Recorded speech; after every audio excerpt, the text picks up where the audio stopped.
बड़ी खबर, लगातार हो रहे लैंडस्लाइड की वजह से बद्रीनाथ हाईवे बंद है और हाईवे बंद होने से श्रद्धालुओं की बढ़ती परेशानी को लेकर ही खबर बड़ी है। आपको बता दें, TV9 संवाददाता विवेक शर्मा जोशीमठ में लैंडस्लाइड वाली जगह पर पहुंच चुके हैं और सीधे जोशीमठ की तस्वीर भी आपको दिखाएंगे और जो इस वक्त के हालात है। विवेक, सीधी तस्वीरें संभव हो तो दिखाएं और साथ ही इस वक्त की स्थिति है क्या? देखिए, बात कीजिए तो इस वक्त की स्थिति ये है कि पैदल जाने वाले लोगों के लिए लैंडस्लाइड वाली जगह का रास्ता खोला गया है। आप देख सकते हैं तस्वीरों में कि बद्रीनाथ से होते हुए जो लोग आगे की तरफ यानी कि आगे जा रहे थे चमोली की तरफ, वो लोगों के लिए रास्ता जो है वो खोल दिया गया है।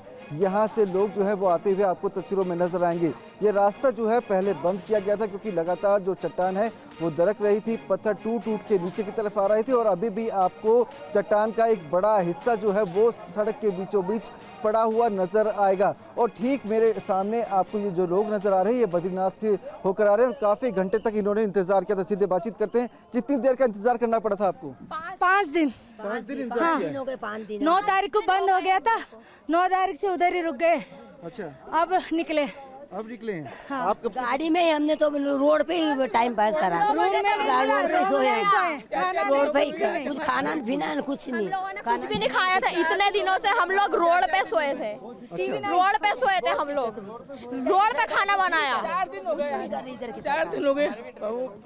माता जी भावुक नजर आ रही है। माता जी, कब वहाँ पे गई थी आप और वहाँ पे किस तरह से चढ़ के गए, पहाड़ चढ़ के गए ऊपर, परसों गए पहाड़ चढ़ के, फिर आ रहे यार, फिर चढ़ा नहीं रहा हमारे से और यहाँ से 5 हम आए रुक के। कैसे खाना पीना कैसे हो पाता? आसान हो पाता है या मुश्किल था? चाय पानी राबड़ा बनाए ऐसे खाया, चावल ले लेके दूसरे से मांग मांग के। क्या करें? कुछ लोग और मौजूद हैं। आप कहाँ से आ रहे हैं? हम MP उज्जैन से जी साहब। देख सकते हैं कि यहाँ पर काफी तादाद में लोग जो हैं वो आ रहे हैं। कई लोग ऐसे कह रहे हैं कि 5 दिनों से यहाँ पे 4 दिनों से फंसे हुए थे। यहाँ पे प्रशासन के लोग भी आपको तस्वीरों में नजर आएंगे जो कि लगातार यहाँ पर लोगों की मदद करते हुए नजर आ रहे हैं। आप कब वहाँ पे गई थी? क्या फंसी हुई थी वहाँ पर? हाँ, दर्शन करने गई थी सर, दर्शन करने। हाँ, कब गए थे?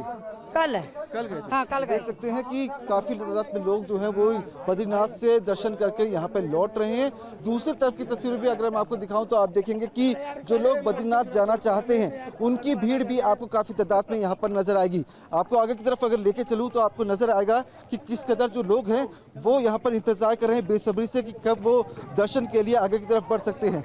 सुबह से ही या फिर 2 दिनों से यहाँ पे लोग जो इंतजार करते हुए नजर आ रहे हैं। कुछ लोगों का कहना है कि होटल के अंदर रुके हुए थे, 2 दिन 3 दिन से होटल में रुके हुए थे, रास्ता बंद था, परेशान थे इसके चलते।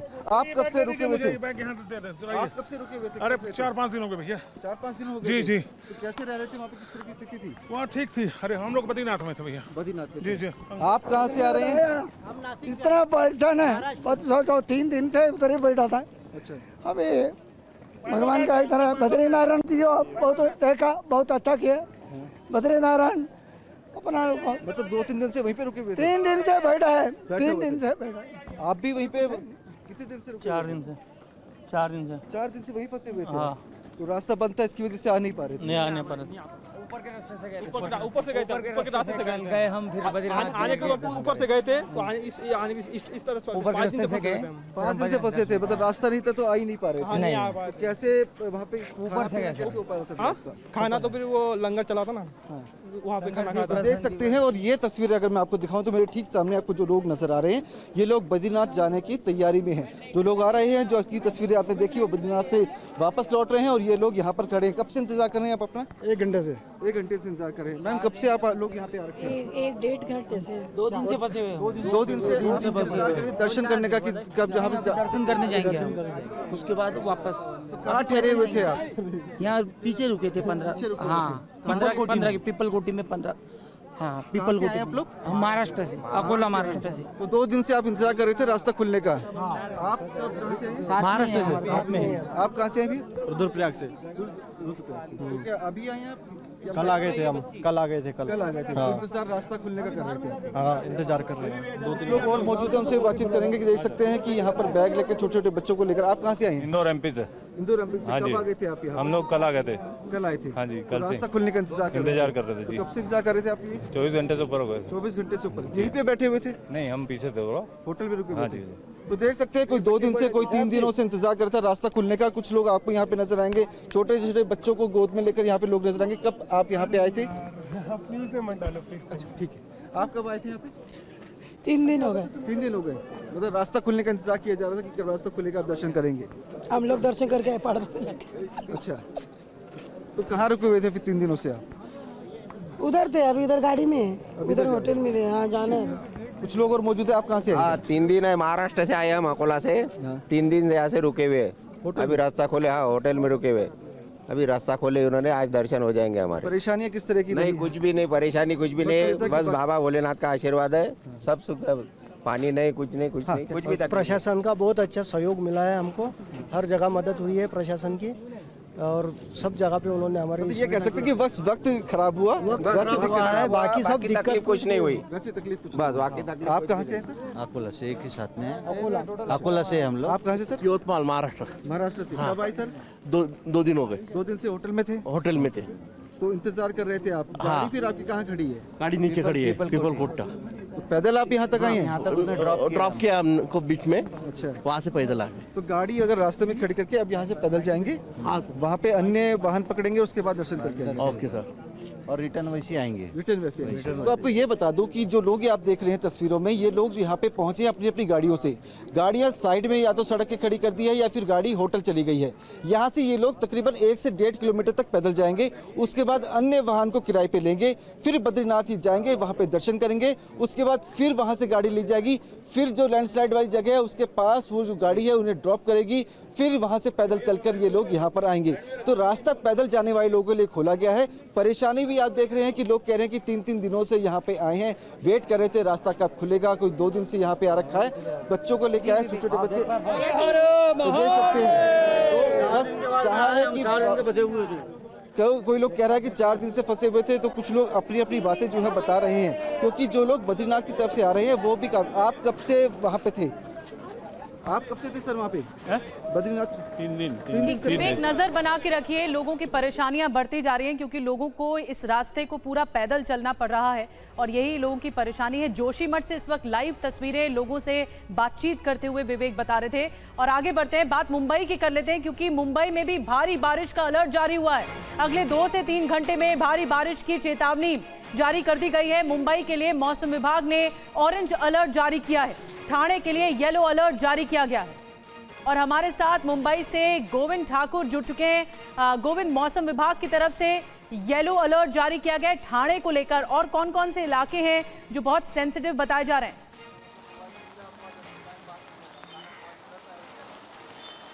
जी बता दें कि मुंबई और आसपास के जितने भी इलाके हैं सभी जगहों पर मौसम विभाग ने अलर्ट जारी किया है, तेज बरसात के अनुमान जताए हैं। और बीती रात से ही मुंबई में तेज बारिश हो भी रही है, इसका सीधा असर अंधेरी सबवे या जो भी मुंबई के आसपास किंग सर्कल या गांधी मार्केट है, निचले इलाके हैं, वहां पे देखने को मिल रहा है। फिलहाल अंधेरी सबवे को आप देख सकते हैं बंद करके रखा गया है और सुबह तकरीबन 4 बजे से बंद करके रखा गया है।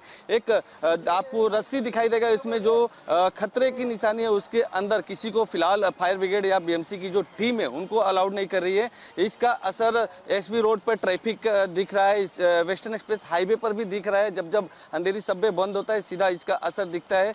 बता दें कि हर साल मानसून से पहले जो सरकार है, गवर्नमेंट है, महानगर पालिका है, वो तो बड़े बड़े दावे करती है नाले सफाई को लेकर। खुद मुख्यमंत्री विजिट करते हैं बड़े बड़े नालों पे, लेकिन उसके बाद भी जब जब बारिश होता है मुंबई के निचले इलाकों में ऐसे ही जल जमाव, ऐसी ही परिस्थिति देखने को मिलती है। कहीं ना कहीं वो जो दावे होते हैं वो फेल होते हुए नजर आ जाते हैं। आप इस वक्त देख सकते हैं जो अंधेरी सबवे का इलाका है, अंधेरी सबवे जो है वो पानी से भरा हुआ है। यहाँ पे जो सुरक्षा कर्मी है, जो ट्रैफिक पुलिस की जवान है, बीएमसी के कर्मचारी है, लगातार पंपिंग मशीन के जरिए पानी निकालने की कोशिश कर रहे हैं। जो सुरक्षा कर्मी पुलिस के जवान है वह लोगों को इधर आने से रोक रहे हैं। दोनों तरफ बैरिकेड लगाकर फिलहाल अच्छी बात यह है कि लो लाइन एरियाज में इस बार हम देख रहे हैं कैसे रस्सी बांधकर इस पूरे रूट को बंद कर दिया गया है, क्योंकि ज्यादातर जिस तरीके से ये सबवे हैं जो पानी से लबालब भर चुके हैं, इन रूट्स पर रस्सी लगाकर इसे बंद करना भी एहतियात के तौर पर हालात को देखते हुए एक अच्छा कदम है। लेकिन इस बीच नजर बनाए रखें, आगे भी आपसे अपडेट लेंगे। शुक्रिया पूरी जानकारी के लिए आपका।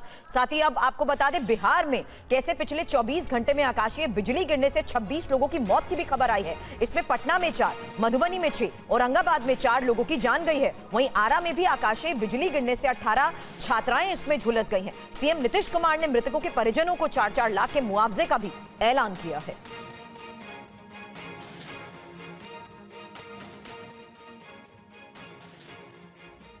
और यूपी के कई जिलों में बारिश से हाहाकार इस वक्त मचा हुआ है। बाढ़ की वजह से पिछले 24 घंटे में 54 लोगों की मौत हो गई। आकाशीय बिजली गिरने से 43 लोगों की मौत हो चुकी है। यूपी में घाघरा, राप्ती, सरयू समेत कई नदियों में उफान है। एनडीआरएफ, एसडीआरएफ की कई टीमें राहत के काम में इस वक्त जुटी हुई हैं।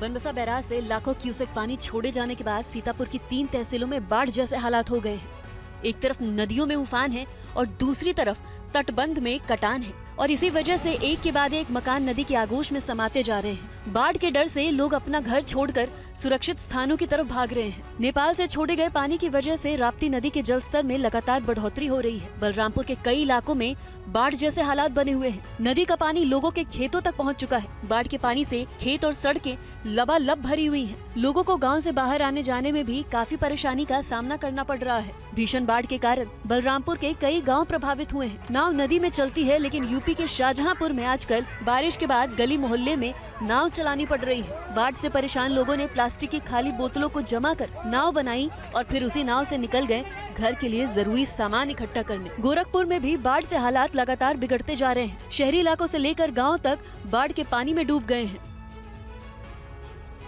तस्वीरें यूपी के शाहजहांपुर से भी सामने आ रही हैं, जहां सड़क पर सैलाब आ गया है और पानी के तेज बहाव में गाड़ियां बह रही हैं। आपको बता दें, पानी में बहती गाड़ियों को रोकने की जिस तरीके से लोग कोशिश करते नजर आए, उसकी तस्वीर आपके सामने होगी। हालांकि सोशल मीडिया पर भी ये तस्वीरें जिस तरीके से वायरल हो रही हैं, देखिए पानी का तेज बहाव, उसमें फंसी गाड़ियां और उसी जद्दोजहद के बीच स्थानीय लोग, जो आम लोग यहां इस रास्ते पर थे, वही कैसे इन सभी लोगों को किसी तरह तेज बहाव के बीच फंसे लोगों को निकालने की ह्यूमन चेन बनाकर कोशिश करते हुए नजर आए। पानी में फंसी गाड़ियां और गाड़ियों में फंसे लोगों को निकालना और उसके दौरान की गई ये जद्दोजहद की वो तस्वीर, क्योंकि पानी का तेज बहाव बढ़ता जा रहा था।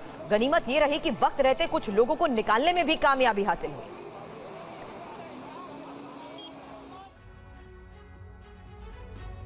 और एक खबरों में आगे बढ़ते हैं। पश्चिम बंगाल के मुर्शिदाबाद में एक बड़ा हादसा हो गया। यहां बिजली गिरने से एक स्कूल के 20 छात्र गंभीर रूप से घायल हो गए। मुर्शिदाबाद के डोमकल इलाके के इस अस्पताल के बाहर अफरा तफरी है। लोग स्कूल के बच्चों को गोद में उठाकर अस्पताल के इमरजेंसी वार्ड की तरफ दौड़ रहे हैं। पूरे रास्ते को खाली करा लिया गया है ताकि बच्चों को इमरजेंसी वार्ड तक पहुंचने में किसी तरह की कोई परेशानी ना हो और उनकी जान बचाई जा सके। दरअसल ये बच्चे एक हादसे का शिकार हो गए, जिसके बाद उन्हें अस्पताल लाया गया। ये बच्चे मुर्शिदाबाद के डोमकल इलाके के एक स्कूल में पढ़ाई कर रहे थे। तभी अचानक जोरदार बिजली कड़की और हाई स्कूल परिसर में लगे एक पेड़ पर गिर गई। बिजली गिरने से 20 से ज्यादा छात्र गंभीर रूप से घायल हो गए। जिस समय बिजली गिरी उस वक्त क्लासरूम में छात्रों की पढ़ाई चल रही थी। बारिश हो रही थी, मैं घर पर था। बारिश के साथ ही बिजली कड़कने लगी। स्कूल से मेरे पास फोन आया, मुझे बताया गया कि स्कूल में बिजली गिरी है, छात्र छात्राएं बीमार पड़ गए हैं। मैं भागकर स्कूल पहुंचा, वहां से सभी बच्चों को लेकर अस्पताल आ गया। हादसे के बाद घायल छात्रों को डोमकल सुपर स्पेशलिटी अस्पताल ले जाया गया। अस्पताल में बच्चों का इलाज चल रहा है। बड़ी खबर राजधानी दिल्ली को लेकर है, क्योंकि दिल्ली को पानी देने वाली मुनक नहर की दीवार ही टूट गई है और इस वजह से नहर का पानी आसपास की कॉलोनीज में आ गया है। हालात कैसे बिगड़ते जा रहे हैं, तस्वीरें आपके सामने। तस्वीरें दिल्ली के बवाना इलाके की जेजे कॉलोनी की है। गली, रास्ते, घर, चौराहे, हर तरफ पानी ही पानी है। लोग घुटनों तक या उससे भी अधिक पानी में आते जाते नजर आ रहे हैं। सड़कों पर इतना पानी लगा है कि बच्चों को तैर कर आना जाना पड़ रहा है। मुनक नहर की दीवार टूटने के बाद बवाना के कई इलाके जलमग्न हो गए। पहले 4 ब्लॉक में पानी भरा था, लेकिन देखते ही देखते दूसरे इलाके भी बाढ़ के पानी में डूब गए। जब तक हरियाणा से पानी रोकने के लिए कहा जाता, तब तक बवाना पानी पानी हो गया। आसपास के इलाकों में नहर का पानी फैल गया। नहर की दीवार को रिपेयर करने का काम तेजी से चल रहा है। दिल्ली सरकार के मंत्री आतिशी ने बाढ़ प्रभावित इलाके का दौरा किया और बाढ़ से उपजे हालात का जायजा भी लिया। उन्होंने कहा कि दिल्ली सरकार अलर्ट मोड में है। अगर शॉर्ट नोटिस पर लोगों को निकालने की जरूरत पड़ी तो सरकारी एजेंसी इसके लिए पूरी तरह से तैयार है। एक इंक्वायरी भी करी जाएगी कि क्यों ये ब्रीच हुआ, क्योंकि जो वहाँ पे विजुअली दिख रहा है वहाँ पे कोई लीकेज दिख नहीं रहा। वहाँ पे कहीं पे भी एम्बैंकमेंट में बिल्कुल भी मॉइस्चर नहीं है। तो क्यों हुआ ये ब्रीच, इसको एक इंक्वायरी की ज़रूरत है। और खबर नेपाल से है। नेपाल में भारी बारिश का असर बिहार के पूर्वी चंपारण में भी देखने को मिल रहा है। जो कनेक्टिंग इलाके हैं उसमें सबसे ज्यादा प्रभाव देखने को मिला है। चंपारण में सिखरना, गंडक और बागमती सहित कई नदियां उफान पर हैं। नाव पर सवार ये बच्चे स्कूल जा रहे हैं। जज्बा ऐसा है कि इनका हौसला बाढ़ के पानी को भी चुनौती दे रहा है। ये तस्वीरें बिहार के मोतिहारी जिले के संग्रामपुर की हैं, जहां हालात से समझौता करना बच्चों की ही नहीं बड़ों की भी मजबूरी है। देखिए किस तरह से घर का जरूरी और कीमती सामान लेकर लोग सुरक्षित ठिकानों की ओर जा रहे हैं। देखिए जहां लोग नाव से उतरे हैं उसके आगे सड़क पानी में डूब चुकी है। आगे जाने के सारे रास्ते बंद हैं। इस बीच एक तस्वीर ऐसी भी आई है जिसमें एक बच्चा नाव चला रहा है। जाहिर है इस सैलाब में बच्चों का पतवार संभालना खतरे को न्योता देना है। बावजूद इसके लोगों का इसी खतरे के बीच आना जाना हो रहा है। लोगों का कहना है कि निजी नावें ही उनका सहारा है। बाढ़ प्रभावित पूर्व चंपारण में सरकारी स्तर पर फिलहाल कोई व्यवस्था नहीं की गई है, जबकि आने वाले दिनों में बाढ़ के और विकराल होने के आसार हैं। चंपारण में सिकरहना, गंडक, बागमती सहित कई नदियां उफान पर हैं, जिसकी वजह से संग्रामपुर, सुगौली और केसरिया प्रखंड में बाढ़ से हालात बिगड़ गए। तकरीबन 12 से ज्यादा गांव और कस्बे बाढ़ की चपेट में हैं और यहां रहने वाले लोगों का जनजीवन अस्त व्यस्त हो गया है। बाढ़ से बढ़ती मुसीबत की खबर तो आपने देखी, लेकिन मध्य प्रदेश के कटनी में अंडरपास में पानी भरने से कैसे मुसीबत आ गई, क्योंकि बच्चों से भरी स्कूल बस अंडरपास में फंस गई।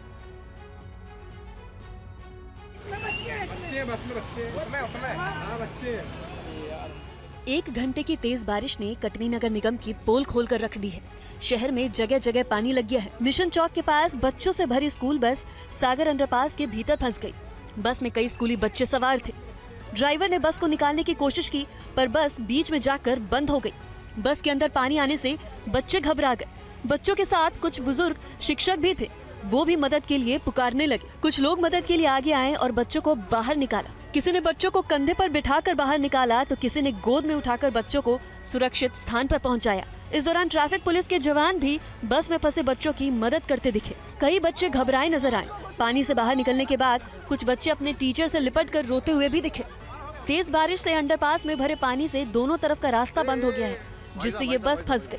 स्थानीय लोग इसे नगर निगम की लापरवाही बता रहे हैं। 1 घंटे की बारिश में ये सागर पुलिया, जो कि हमेशा आज 20-25 वर्षों से पानी भरने का कारण बनी हुई है। इस वक्त एक और बड़ी खबर, नेपाल में भूस्खलन से बड़ा हादसा हो गया है। मदन आश्रित हाईवे पर भूस्खलन से 2 बसें नदी में लापता बताई जा रही हैं। 2 बसों में करीब 63 लोग सवार थे। लापता लोगों के लिए रेस्क्यू ऑपरेशन किया जा रहा है। यही वो इलाका है जो तस्वीरों में हम आपको दिखा रहे हैं, मदन आश्रित हाईवे, जो कि नेपाल का ये रास्ता जहां पर लैंडस्लाइड की वजह से इतना भयंकर हादसा हो गया। 2 बसें इस वक्त लापता बताई जा रही हैं और इन 2 बसों में 63 यात्री सवार थे। रेस्क्यू से जुड़ी हुई तस्वीरें आप तक हम पहुंचा रहे हैं।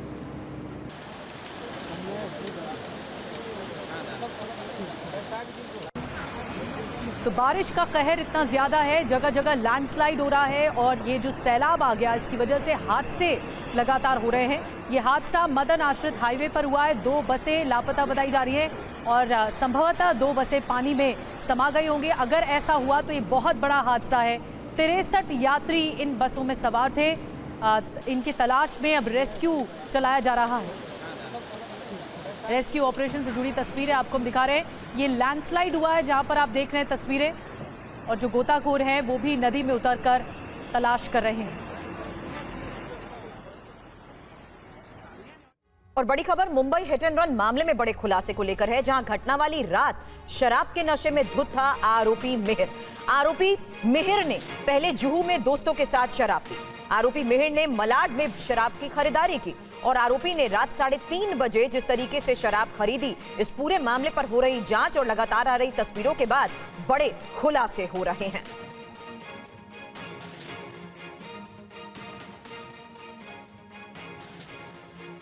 जी हाँ, Worli hit and run case में ये बड़ा खुलासा हुआ है। आरोपी ने विस्की के 4 लार्ज पैक पिए, ये खुलासा हुआ है। 2 लीटर बियर भी पी। रात 3:30 बजे शराब खरीदी। मिहिर समेत 4 लोग इसमें थे। ड्राइवर बाहर खड़ा हुआ था। मरीन ड्राइव घूमने गया और फिर 4 बियर के कैन भी खरीदे गए और मिहिर ने 4 कैन पिए हैं। तो ये खुलासा हुआ है कि शराब पीकर इतनी बुरी तरह से गाड़ी चलाई गई और फिर हादसा हुआ। इस बीच एक और सबसे बड़ी खबर पर लेटेस्ट अपडेट, जहां दिल्ली के सीएम अरविंद केजरीवाल की गिरफ्तारी पर सुप्रीम कोर्ट आज फैसला सुनाएगी और एनफोर्समेंट डायरेक्टोरेट की गिरफ्तारी को सुप्रीम कोर्ट में जो चुनौती दी गई है उसी के तहत आज फैसले पर नजर रहेगी। आपको बता दें, दिल्ली शराब नीति केस में आरोपी अरविंद केजरीवाल को लेकर खबर, जहां आपको बता दें इस केस में ही 17 मई को पहले सुनवाई हुई थी और फैसला सुरक्षित रखा गया था, लेकिन आज होने वाली सुनवाई पर नजर रहेगी। जस्टिस संजीव खन्ना की अगुवाई वाली सुप्रीम कोर्ट की बेंच अरविंद केजरीवाल की याचिका पर अपना फैसला सुनाएगी। सुप्रीम कोर्ट ने इस केस की 17 मई को सुनवाई की थी और फैसला सुरक्षित रख लिया था। साथ ही ये भी कहा था कि केजरीवाल जमानत के लिए ट्रायल कोर्ट जा सकते हैं। केजरीवाल ने अपनी गिरफ्तारी और उसके बाद ईडी की हिरासत में भेजे जाने को लेकर दिल्ली हाई कोर्ट में याचिका लगाई थी। 9 अप्रैल को दिल्ली हाई कोर्ट ने केजरीवाल की गिरफ्तारी को सही करार दिया था। इस फैसले के खिलाफ केजरीवाल सुप्रीम कोर्ट पहुंचे। इसके बाद सुप्रीम कोर्ट ने 15 अप्रैल को केजरीवाल की याचिका पर ईडी से जवाब मांगा था। हाईकोर्ट ने केजरीवाल की गिरफ्तारी को सही बताते हुए कहा था कि इसमें कुछ भी अवैध नहीं था। इस बीच 3 दिन पहले ईडी ने दिल्ली के राउज एवेन्यू कोर्ट में 7वीं सप्लीमेंट्री चार्जशीट पेश की, जिसमें सीएम अरविंद केजरीवाल को केस का मुख्य आरोपी बताया गया है। सबसे महत्वपूर्ण बात कि कोर्ट के माननीय न्यायाधीश ने ये सब कुछ देखने के बाद उन्होंने कहा है कि इनके खिलाफ पर्याप्त सबूत आ गए हैं, जिसके आधार पे अपराधी के खिलाफ यानी अरविंद केजरीवाल के खिलाफ आगे की कार्रवाई होनी चाहिए। और बड़ी खबर यह कि उत्तराखंड में UCC uniform civil code report आज होगी सार्वजनिक। आज यूसीसी रिपोर्ट का वॉल्यूम 1 और 3 सार्वजनिक होगा। उत्तराखंड में अक्टूबर से लागू हो सकता है यूसीसी।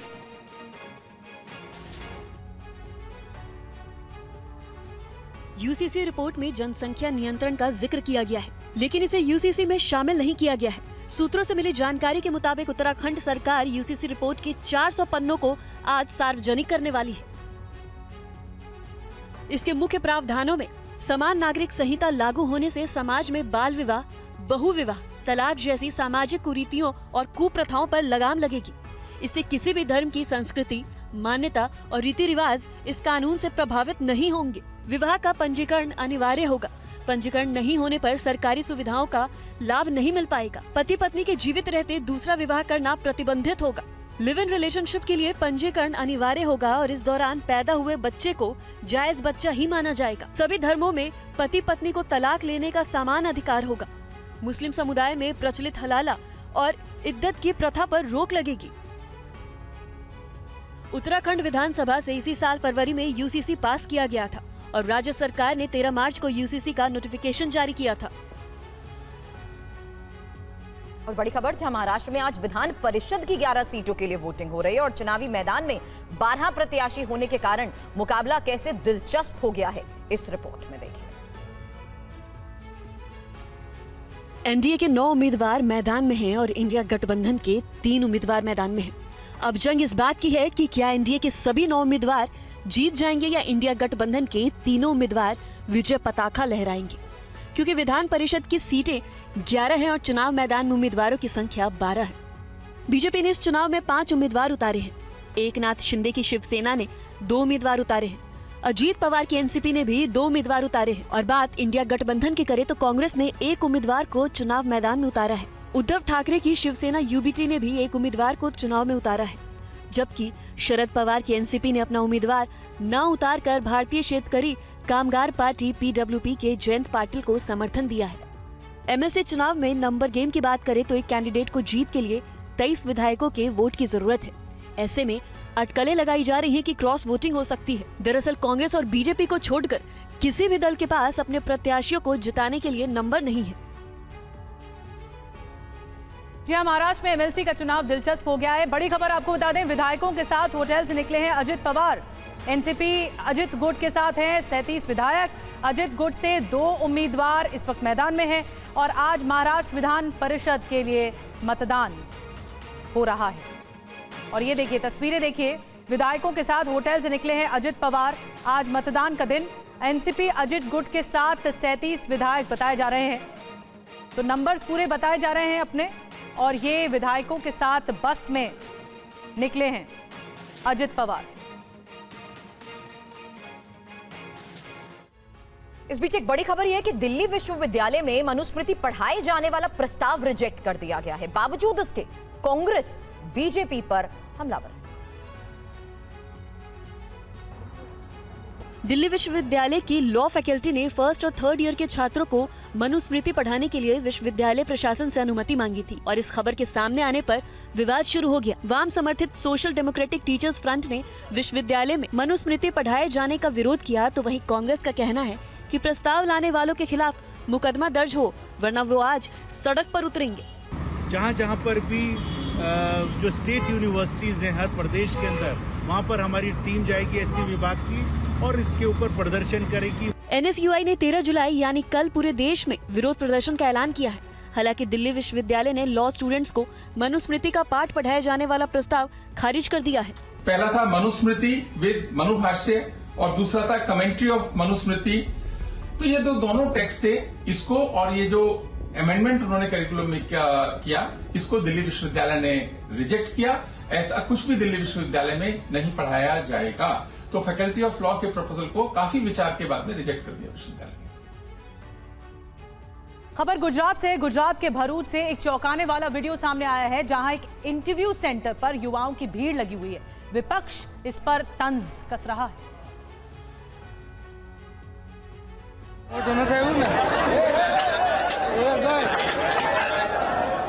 नौकरी पाने के लिए ऐसी भगदड़ मची कि कई युवक रेलिंग तोड़कर नीचे आ गिरे और नौकरी भी कोई सरकारी नहीं, एक निजी कंपनी में काम करने के लिए थी। आवेदकों को भरूच के अंकलेश्वर में इंटरव्यू के लिए एक होटल में बुलाया गया था, जिसमें बड़ी संख्या में आवेदक इकट्ठा हो गए। भीड़ इतनी बढ़ गई कि उसे नियंत्रित करना मुश्किल हो गया। भगदड़ जैसे हालात हो गए और इसी दौरान वहां बनी रेलिंग पर भीड़ का दबाव इतना ज्यादा हो गया कि रेलिंग ही टूट गई और कई युवा नीचे आ गिरे। युवाओं की भीड़ और रेलिंग टूटने का वीडियो वायरल हो गया। इसके बाद कांग्रेस नेता राहुल गांधी ने तंज कसते हुए सोशल मीडिया पर लिखा, बेरोजगारी की बीमारी भारत में महामारी का रूप ले चुकी है और भाजपा शासित राज्य इस बीमारी का एपिसेंटर बन गए हैं। एक आम नौकरी के लिए कतारों में धक्के खाता भारत का भविष्य ही नरेंद्र मोदी के अमृतकाल की हकीकत है।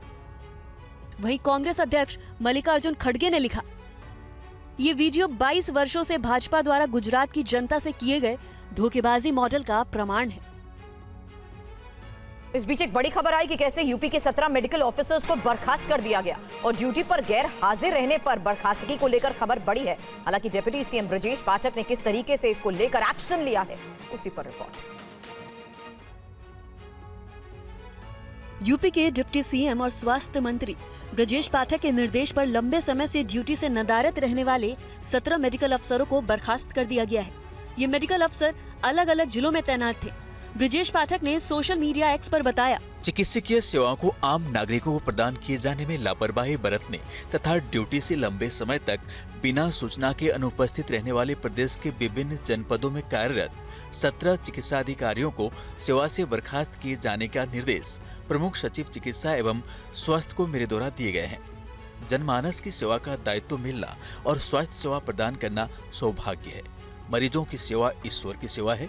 इसमें किसी भी प्रकार की लापरवाही और अनुशासनहीनता की कोई स्थान नहीं है। स्वास्थ्य मंत्री ने 3 डॉक्टरों पर अनुशासनिक कार्रवाई का भी निर्देश दिया है। हालांकि डिप्टी सीएम ने ये खुलासा नहीं किया कि बर्खास्त किए गए मेडिकल अफसर किन किन जिलों में तैनात थे। स्वास्थ्य विभाग के सीनियर अफसरों ने बताया कि उन्हें डिप्टी सीएम का आदेश प्राप्त हो गया है और कार्रवाई की जा रही है।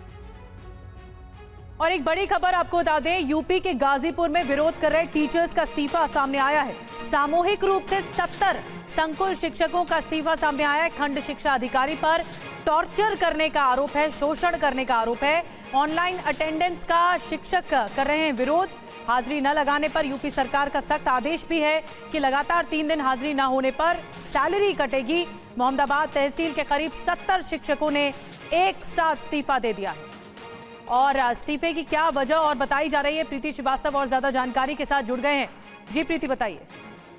जी मैं बिल्कुल बता दूं कि इसमें 2 वजह जो हैं, जो 70 शिक्षकों ने जो इस्तीफा दिया है उसमें 2 वजह सामने आ रही हैं। पहला तो उन्होंने ये बताया है कि जो वहाँ के जो खंड शिक्षा अधिकारी हैं उन पर टॉर्चर करने का आरोप लगाया है। उन्होंने कहा कि जब से ऑनलाइन उपस्थिति दर्ज करवाना कंपलसरी हो गया है कि अब जो टीचर्स हैं उनको जो अपनी अटेंडेंस है वो ऑनलाइन लगानी है, उसको लेकर वो काफी ज्यादा दबाव बना रहे थे और काफी ज्यादा टॉर्चर किया जा रहा था, जिसको लेकर उन्होंने इस्तीफा दिया। उन्होंने ये भी कहा है कि जो ऑनलाइन अटेंडेंस हम लोगों को लगानी है उसको लेकर हम लोग इसका शुरू से ही विरोध कर रहे हैं। इसको लेकर काफी दिक्कतें उन्होंने गिनवाई कि हम स्कूल पे समय पे बहुत बार होता है कि नहीं पहुंच पाते हैं क्योंकि यहाँ की सड़कें खराब है, स्कूल पहुंचने का रास्ता ठीक नहीं है। और ऐसे में जो खंड शिक्षा अधिकारी हैं वो हम लोगों को ऑनलाइन अटेंडेंस लगाने के लिए बार बार फोर्स कर रहे थे। हालांकि हमने साफ पहले ही कर दिया था कि हम इस तरीके से जो अपनी अटेंडेंस है वो नहीं लगाएंगे। उसको लेकर सामूहिक तौर पर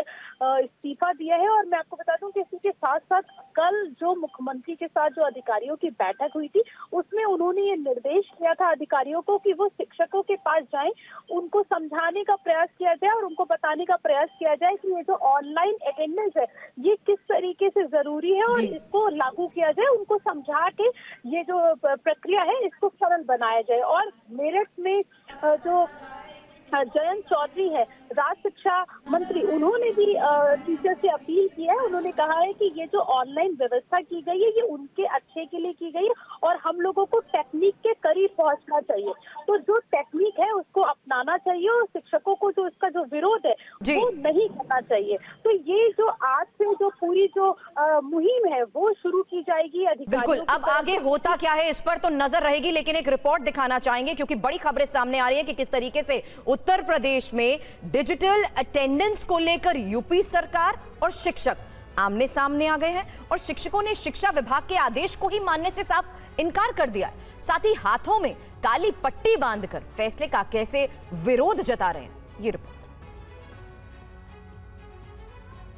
यूपी सरकार के आदेश के बाद प्राइमरी स्कूल के टीचर सरकार के फैसले के खिलाफ प्रदर्शन कर रहे हैं। सरकारी आदेश को गलत बताते हुए डिजिटल अटेंडेंस की कमियां गिना रहे हैं। शिक्षकों को जो है जैसे ग्रामीण क्षेत्र के शिक्षक हैं विद्यालय बहुत बहुत दूर जाते हैं और आजकल बरसात के मौसम में सड़कें ही कट गई हैं, विद्यालय कैसे पहुंचे, तो ऑनलाइन अटेंडेंस कैसे लगाएंगे आप बताएं। टीचर आंदोलन पर हैं और उनका आरोप है कि गांव के इलाकों में कभी कभी नेटवर्क नहीं रहता है। शिक्षकों का कहना है कि अगर स्कूल पहुंचने में थोड़ा भी लेट होता है तो गैर हाजिर लग जाएगा। 3-4 किलोमीटर पैदल का रास्ता तय कर रहे हैं, तो ऐसी स्थिति में समय से पहुंचना एक, क्योंकि जब मौसम आपदा जब आती है तो विपरीत परिस्थितियां वो किसी समय भी आ सकती हैं, तो उनको देखते हुए शिथिलता भी दी जाए। यूपी के शिक्षा विभाग ने प्राइमरी स्कूल के सभी टीचरों के लिए डिजिटल अटेंडेंस को जरूरी कर दिया है। अटेंडेंस के लिए स्कूलों में टैबलेट भी भिजवाया गया है, लेकिन शिक्षा विभाग के आदेश के बाद प्राइमरी स्कूल के टीचर आंदोलन कर रहे हैं। समाजवादी पार्टी के अध्यक्ष अखिलेश यादव यूपी के सरकारी टीचरों के साथ खड़े हैं, तो वहीं योगी सरकार अपने फैसले पर अड़ी है। इस बीच यूपी सरकार के आदेश के बाद प्राइमरी स्कूल के शिक्षकों का विरोध प्रदर्शन भी जारी है। टीचरों के प्रदर्शन के बीच TV9 संवाददाता पंकज झा लखनऊ के एक स्कूल में पहुंचे, जिन्होंने स्कूल के टीचर से बातचीत की है। आपको ये बातचीत सुनवाते हैं। ये जो एक फैसला हुआ है सरकार का कि भाई डिजिटल अटेंडेंस सबको मैंडेटरी हो गया है, लेकिन ये 8 तारीख से जब फैसला लागू होना है, अधिकतर टीचरों ने अटेंडेंस नहीं लगाई। क्या वजह, परेशानी किस बात की? इसमें सर सबसे बड़ी दिक्कत ये है कि ऑनलाइन अटेंडेंस एक तो अव्यवहारिक है हम प्रसिद्ध टीचर्स के लिए। हमारे टीचर्स क्या होता है कि हमारे teacher 30 kilometre, 40 kilometre, 50 kilometre, 60 kilometre दूरी से आते हैं। कभी कभी जो रास्ते का पूरा वो है कि कभी कभी दिक्कत होती है कि जैसे रास्ते में जाम है, जिसमें बरसात का मौसम चल रहा है, तो बरसात के मौसम में भी दिक्कत होती है, कहीं जाम पड़ गया। और जो हमारे पोर्टल में व्यवस्था है उसमें यह है कि हम अगर 7:45 से 7:45 पोर्टल खुलेगा और 8 पे बंद हो जाएगा। कोई टीचर अगर 8 से 8:01 हो गया, 8:02 हो गया, तो पूरे दिन की उसकी अनुपस्थित लग जाएगी। इन परिस्थितियों में टीचर्स भागेंगे, दौड़ेंगे, दौड़ने के बाद वैन को दौड़ाएंगे। इससे पहले भी जब जाड़ा पड़ता था, जब वो होता था, तो कैजुअलिटीज बहुत होती थी मैं टीचर साथ, तो ये परिस्थितियां बनेंगी। और मध्य प्रदेश के भिंड से फिर सामूहिक नकल का एक वीडियो सामने आया है। रीवा यूनिवर्सिटी की BA BSc परीक्षा के लिए हरियाणा में बनाए गए सेंटर का ये वीडियो बताया जा रहा है, जिसमें छात्र झुंड बनाकर खुलेआम कैसे नकल कर रहे हैं, वही तस्वीर आपके सामने है। और इस बीच आपको ये भी बता दें कि ये वीडियो 2 दिन पहले का बताया जा रहा है, जो परीक्षा के दौरान किसी छात्र ने ही बनाया है।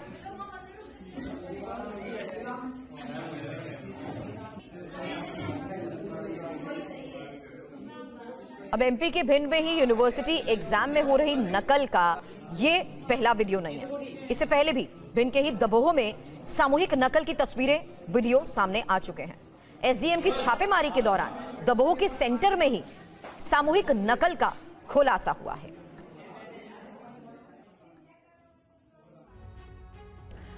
खबर रांची से है। रांची में आज से आरएसएस के प्रांत प्रचारकों की वार्षिक बैठक शुरू हो रही है। बैठक में संघ प्रमुख मोहन भागवत समेत आरएसएस के तमाम पदाधिकारी शामिल हो रहे हैं।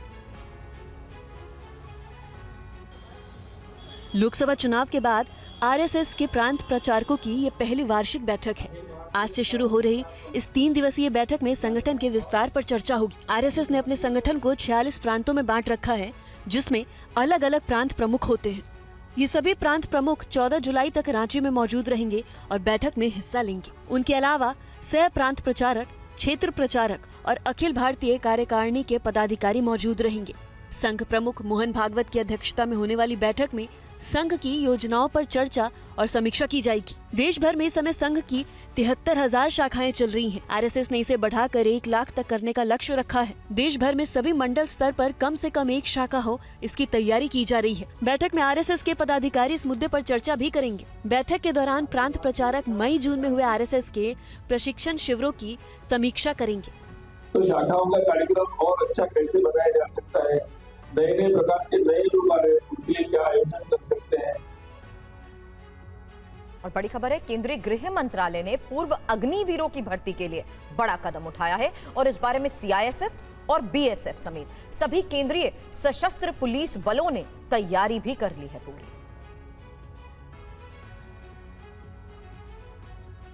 चार साल की सेवा के बाद सेना से रिटायर होने वाले अग्निवीरों को केंद्रीय सशस्त्र पुलिस बल में भर्ती करने का प्लान रेडी है। सीआईएसएफ और बीएसएफ के डीजी ने ऐलान किया है कि पूर्व अग्निवीरों के लिए कांस्टेबल के 10% पद रिजर्व रहेंगे। वहीं फिजिकल टेस्ट में भी उन्हें छूट मिलेगी। इसके अलावा पहली भर्ती में आयु सीमा में भी 5 वर्ष की छूट रहेगी।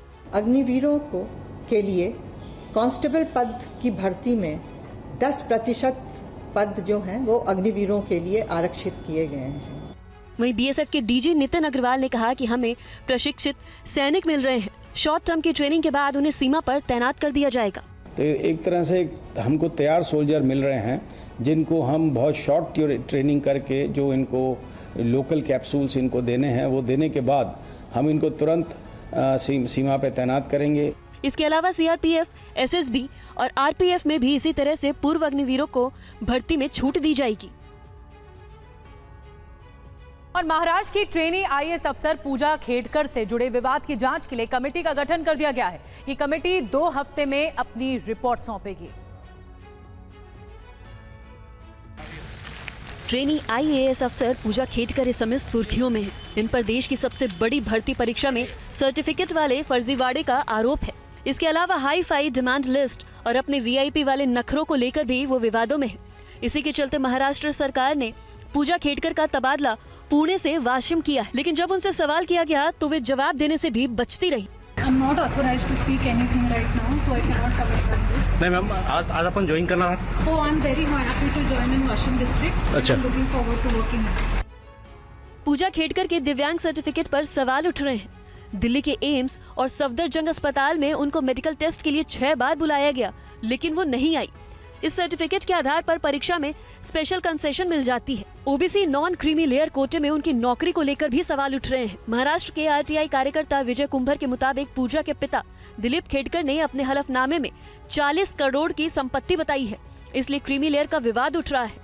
इस मामले में केंद्र सरकार ने एक कमेटी बनाई है जो 2 हफ्ते में रिपोर्ट पेश करेगी। और हिमाचल प्रदेश में मंडी से बीजेपी सांसद कंगना रनौत ने कहा कि अगर उनकी संसदीय क्षेत्र के लोग कोई काम करवाने के लिए मेरे पास आए तो वो आधार कार्ड जरूर लेकर आए, ताकि उन्हें कोई परेशानी ना हो। उनके बयान के बाद कैसे हंगामा हो गया, देखिए ये रिपोर्ट। आपका आधार कार्ड, मंडी क्षेत्र का आधार कार्ड होना जरूरी है, और साथ में जो पार्लियामेंट्री आपका काम है वो भी एक चिट्ठी पे लिखा हुआ होना चाहिए। टूरिस्ट इतने ज़्यादा मैंने देखा है मनाली में भी आ जाते हैं कि जो आम लोग होते हैं उनको बहुत असुविधा हो जाती है। कंगना रनौत के इस बयान पर सियासी हंगामा मच गया है। कांग्रेस ने आधार कार्ड वाले बयान को लेकर कंगना पर हमला बोला है। हिमाचल प्रदेश सरकार में मंत्री विक्रमादित्य सिंह कंगना पर तंज कसते हुए कह रहे हैं कि मुझसे मिलने के लिए आधार कार्ड की जरूरत नहीं है। साथ ही विक्रमादित्य ने कंगना को आगे के लिए शुभकामनाएं भी दी हैं। तो हमको सब लोगों को मिलना है, चाहे वो प्रदेश के लोग हैं, वो तो प्राथमिकता है ही है, मगर एज पब्लिक रिप्रेजेंटेटिव कोई बाहर से भी हिमाचल के किसी मसले से या और किसी मसले से हमको मिलने आ रहा है तो हमको अपने दरवाजे सबके लिए खुले रखने की आवश्यकता है। समय ही उस चीज़ को जो है वो आगे दर्शाएगा कि क्या परफॉर्मेंस रहती है, कैसे वो चीज़ों को उठाती है, मगर फिर भी I wish her best of luck. और एक बड़ी खबर आ रही है, जयपुर एयरपोर्ट पर स्पाइस जेट की स्टाफ ने सीआईएसएफ जवान को थप्पड़ मार दिया। सीआईएसएफ का आरोप है कि बिना तलाशी गेट से अंदर जाने की जिद कर रही थी महिला, और अंदर जाने से जब मना किया गया तो सीआईएसएफ जवान को महिला ने थप्पड़ जड़ दिया।